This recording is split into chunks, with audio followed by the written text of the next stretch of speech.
ఢిల్లీ మద్యం కుంభకోణంలో money laundering ఆరోపణలతో అరెస్ట్ అయి తిహార్ జైల్లో ఉన్న కవిత బెయిల్ కోసం శతవిధాల ప్రయత్నం చేస్తున్న విషయం తెలిసిందే.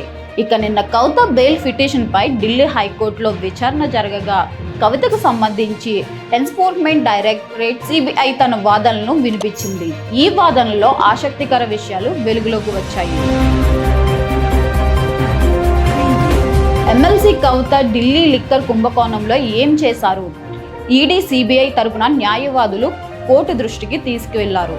ఎమ్మెల్సీ కవిత సాక్షులను బెదిరించడంతో పాటు సాక్షులను జరిపేసే ప్రయత్నం చేశారని, అందువల్ల ఆమెకు బెయిల్ ఇవ్వకూడదని ఈడీ సిబిఐ తరపున న్యాయవాదులు ఢిల్లీ హైకోర్టుకు విచారించారు. కవితకు ఈడీ సమన్లు జారీ చేసిన 2 రోజుల్లోనే ఆమె 4 ఫోన్లను ఫార్మేట్ చేశారని పేర్కొన్నారు. కవిత సాధారణ మహిళ కాదని పేర్కొన్న ఈడీ రాజకీయ శక్తి సామర్థ్యాలు ఉన్న వ్యక్తిని, ఒక రాష్ట్రానికి సీఎంగా పనిచేసిన వ్యక్తి కూతురని పేర్కొన్నారు. విదేశాలలో ఫైనాన్స్ లో మాస్టర్స్ చేసి వచ్చి రాజకీయాలలో ఉన్నత స్థానాలను చేపట్టిన వ్యక్తిని గుర్తు చేశారు.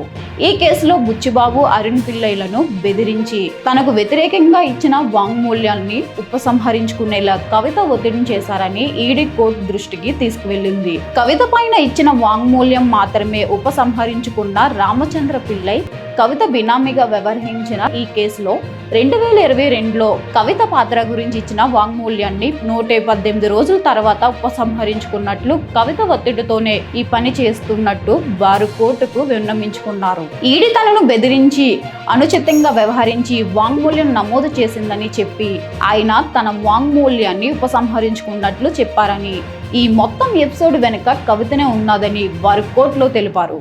ఇందుకు తమకు బెయిల్ ఇవ్వనన్న కారణం ఇదే. గత ఏడాది మార్చి 21వ తేదీన దర్యాప్తు సంస్థలకు 9 ఫోన్లను అప్పగించి కవిత అందులో 4 ఫోన్లను ఫార్మేట్ చేశారని ఎఫ్ఎస్ఎల్ నివేదిక కూడా ఉందని పేర్కొన్నారు. ఆమె సాక్ష్యాలను తారుమారు చేస్తున్న కారణంగానే ఈ కింది కోర్టు ఆమెకు బెయిల్ ఇవ్వలేదని, ఈ విషయాన్ని పరిగణలోకి తీసుకుని కవితకు బెయిల్ ఇవ్వొద్దని ఈడీ మరియు సిబిఐ తరపు లాయర్లు కవిత కేసు తమ వాదనలు వినిపించారు. ఈడీ ముందు అరుణ్ రామచంద్ర పిల్లై ఎన్నో వాంగ్మూల్యాలు ఇచ్చినా కేవలం కవితపై ఇచ్చిన వాంగ్మూల్యాన్ని ఉపసంహరించుకున్నారు అని, దీన్ని వెనుక కవిత పాత్ర ఉన్నట్లు స్పష్టంగా అర్థమవుతుందన్నారు. ఇక ఢిల్లీ లిక్కర్ కుంభకోణం సాగిన 10 నెలల కాలంలో హోల్సేల్ వ్యాపారులు మొత్తం 338 కోట్ల రూపాయలు నేరపూరితంగా ఆర్జించారని, ఇందులో ఇండో స్పిరిట్ సంస్థకు 119 కోట్ల రూపాయలు దక్కాయన్నారు. కవితకు ఆ డబ్బు చేరినట్టు వాట్సాప్ చాట్స్. ఇదే సంస్థలో కవిత బినామీగా ఉన్న రామచంద్ర పిల్లై కవిత బినామీగా ఉంటూ ఆమె తరపున 32 కోట్లు పొందారని, ఈ విషయం కవిత మాజీ ఎడిటర్ బుచ్చిబాబు వాంగ్మూల్యం చెప్పారని తెలిపారు. ఇక 32 కోట్లలో 4.50 కోట్లు కవిత ఆధ్వర్యంలో నడుస్తున్న ఇండియా హెడ్ సంస్థకు వెళ్లాయని, అందుకు సంబంధించిన వాట్సాప్ చాట్స్ కూడా ఉన్నాయని తెలిపారు. 2 కోట్ల ఆమెకు బెయిల్ ఇవ్వని కారణం ఇదే.